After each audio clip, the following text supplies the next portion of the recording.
Class 11th chapter 4 basis of accounting. इस chapter में हम दो बेसिस ऑफ अकाउंटिंग को डिस्कस करने वाले हैं। पहला है कैश बेसिस ऑफ अकाउंटिंग और दूसरा है अक्रूवल और mercantile basis of accounting. Accrual basis को हम मर्केंटाइल बेसिस भी कहते हैं। स्टार्ट करेंगे कैश बेसिस ऑफ अकाउंटिंग से। Cash basis of accounting is a system in which transactions are recorded when cash is transacted, whether received or paid.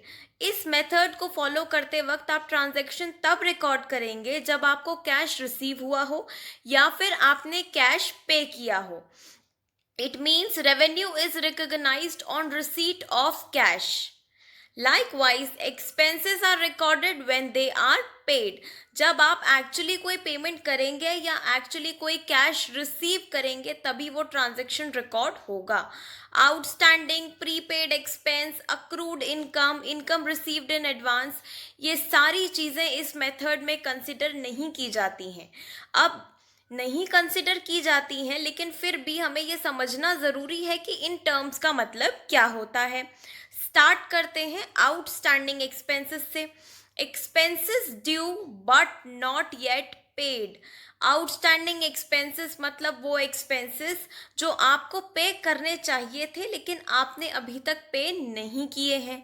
Prepaid expenses, expenses which have been paid in advance. अभी आपको payment नहीं करना था लेकिन आपने पहले से पेमेंट करके रख दिया है, that is prepaid expense. Accrued income, income earn but not received, मतलब आपने काम करके दे दिया है, आपने अपने सर्विसेज या गुड्स जो भी प्रोवाइड करने थे वो सब कर दिया है लेकिन आपको अभी तक पेमेंट रिसीव नहीं हुआ है, तो ये आपका असेट है. नेक्स्ट है income received in advance. Income received but not yet earn, मतलब आपको इनकम तो रिसीव हो गई है लेकिन आपने अभी तक काम कंप्लीट करके नहीं दिया है. जो गुड्स या सर्विसेज आपको प्रोवाइड करने चाहिए थे वो अभी प्रोवाइड करना बाकी है. ठीक है, अब हम डिस्कस करते हैं advantages of cash basis of accounting. क्या क्या बेनिफिट्स हैं इस मेथड के. It is simple basis of accounting. This approach is more objective as very few estimates are required, suitable for organizations where most of the transactions are on cash basis. ये method काफ़ी simple है क्योंकि इसमें outstanding, prepaid, advance in सब चीज़ों का कोई adjustment नहीं किया जाता है. सिंपल सी बात है, अगर आपको कैश रिसीव होगा तो आप रिकॉर्ड करेंगे, अगर आप कैश पे कर रहे हैं तब आप उसको रिकॉर्ड कर देंगे. इसके अलावा कोई भी एडजस्टमेंट करने की ज़रूरत हमें इस मेथड में नहीं होती है.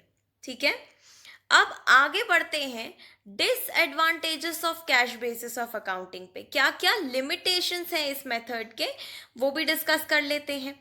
It does not give true and fair view of profit and loss and financial position. क्योंकि इसमें कोई एडजस्टमेंट नहीं किए गए हैं. जैसे आउटस्टैंडिंग एक्सपेंस, वो इस साल का एक्सपेंस है तो इसी साल शो होना चाहिए लेकिन कैश बेसिस में तो हम उसको कंसिडर करते ही नहीं हैं. इसलिए इस मेथड में ट्रू एंड फेयर पोजीशन का पता चलना मुश्किल है. It does not follow matching principle of accounting. इस मेथड में मैचिंग प्रिंसिपल को फॉलो नहीं किया जाता है. मैचिंग प्रिंसिपल हम चैप्टर 3 ऑफ अकाउंटेंसी में डिस्कस करते हैं. This method doesn't distinguish between capital and revenue items. ये मेथड कैपिटल और रेवेन्यू आइटम्स में डिफ्रेंशिएट नहीं करता है, कोई डिफरेंस नहीं माना जाता है. सिंपल सी बात होती है इस मेथड में, सिर्फ कैश की रिसीट या कैश के पेमेंट पे ये मेथड बेस्ड है तो कोई भी एडजस्टमेंट, कोई भी डिफरेंस नहीं किया जाता है कैपिटल और रेवेन्यू आइटम्स में. आगे बढ़ते हैं second basis, that is accrual basis of accounting पे. Under accrual basis of accounting, income is recorded as income when it is accrued or earned. If an expense has been incurred, it will be recorded. इसको अगर हम simplified language में समझें तो इसका ये मतलब है कि ट्रांजैक्शन जब हुआ है आप उसको तभी रिकॉर्ड कर देंगे. कैश रिसीव हुआ है या नहीं हुआ है इससे कोई फ़र्क नहीं पड़ता. अगर ट्रांजैक्शन हुआ है तो आप उसको उसी वक्त रिकॉर्ड करेंगे. कैश के रिसीट को हम इसमें कंसिडर नहीं करेंगे।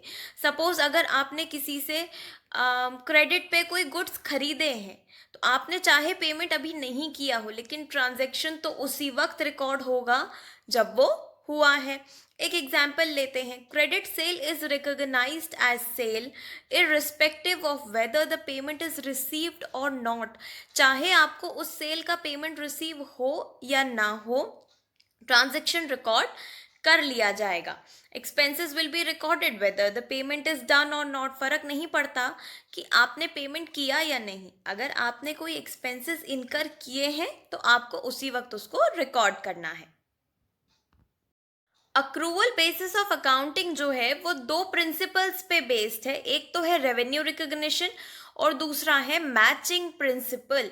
रेवेन्यू रिकॉग्निशन मतलब रेवेन्यू तब रिकॉग्नाइज होगा जब वो ट्रांजैक्शन कर लिया गया है, पेमेंट रिसीव हुआ है या नहीं हुआ है इसको हम कंसिडर नहीं करेंगे।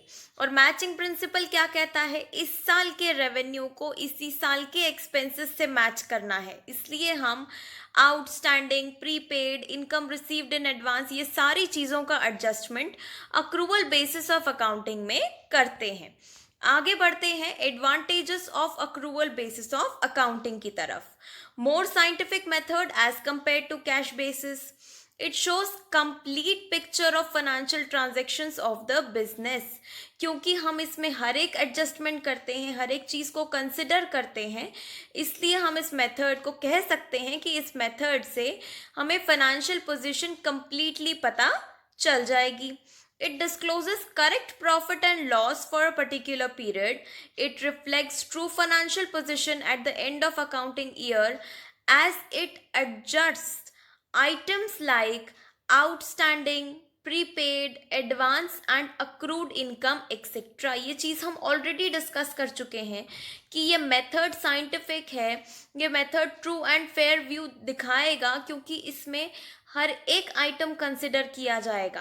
कैश बेसिस में हम ये सारी चीज़ों को इग्नोर कर देते थे, लेकिन ये सारी चीज़ें अक्रूवल बेसिस में कंसिडर की जाएंगी। आगे बढ़ते हैं disadvantages of accrual basis of accounting की तरफ। This system is not simple, क्योंकि इतने सारे एडजस्टमेंट्स होते हैं तो ये सिस्टम इतना सिंपल नहीं होता है। Accounting process is too elaborate. A quick appraisal of profit is not possible as many adjustments are required to ascertain true financial position. इसमें बहुत सारे एडजस्टमेंट्स होते हैं, इसलिए हम कहते हैं कि ये मेथड थोड़ा सा कॉम्प्लिकेटेड है या उतना सिंपल नहीं है जितना कैश बेसिस है। आगे बढ़ते हैं, एक एग्जाम्पल लेते हैं। एग्जाम्पल हम पहले कैश बेसिस से सॉल्व करेंगे और उसके बाद अक्रूवल बेसिस से। कैश बेसिस से सॉल्व करते वक्त हमारे पास क्या क्या डिटेल्स दी हैं।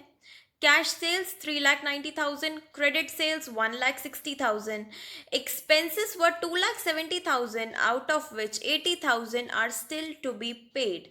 Find out the income following cash basis of accounting. अब हम सबको पता है कि इनकम होता है रेवेन्यू माइनस एक्सपेंस, तो रेवेन्यू कितना कंसिडर किया जाएगा कैश बेसिस में, उतना ही जितना रिसीव हुआ है। तो कैश सेल्स ही हमें रिसीव हुई हैं कैश के फॉर्म में 3,90,000। एक्सपेंसेस की बात करें तो आप पूरा 2,70,000 कंसिडर नहीं करेंगे, उसमें से आप 80,000 माइनस करेंगे, क्योंकि 80,000 अभी तक आपने एक्चुअली पे नहीं किया है। तो 3,90,000 minus 1,90,000 that is 2 lakh. Cash basis को फॉलो करते वक्त आपकी इनकम आ जाएगी ₹2 लाख। अब अगर हम उसी एग्जाम्पल को अक्रूवल बेसिस से सॉल्व करें, तब आप रेवेन्यू को क्या कंसिडर करेंगे, टोटल रेवेन्यू, यानी कि cash sales plus credit sales. इसमें कैश और क्रेडिट दोनों ही कंसिडर किया जाएगा। तो 3,90,000 प्लस 1,60,000 यानी कि 5,50,000। एक्सपेंसेस भी आप 2,70,000 पूरा कंसिडर करेंगे, क्योंकि अक्रूवल बेसिस में कैश पे हुआ है या नहीं हुआ है ये हम कंसिडर नहीं करते हैं। तो 5,50,000 माइनस 2,70,000 आपको मिलेगा 2,80,000। अक्रूवल बेसिस से अगर हम उसी क्वेश्चन को सॉल्व करें तो हमारा आंसर आएगा 2,80,000। इस चैप्टर में हमने दो मेथड्स को डिस्कस किया, cash basis of accounting and accrual basis of accounting. इसके साथ हमारा चैप्टर यहाँ पर खत्म हुआ।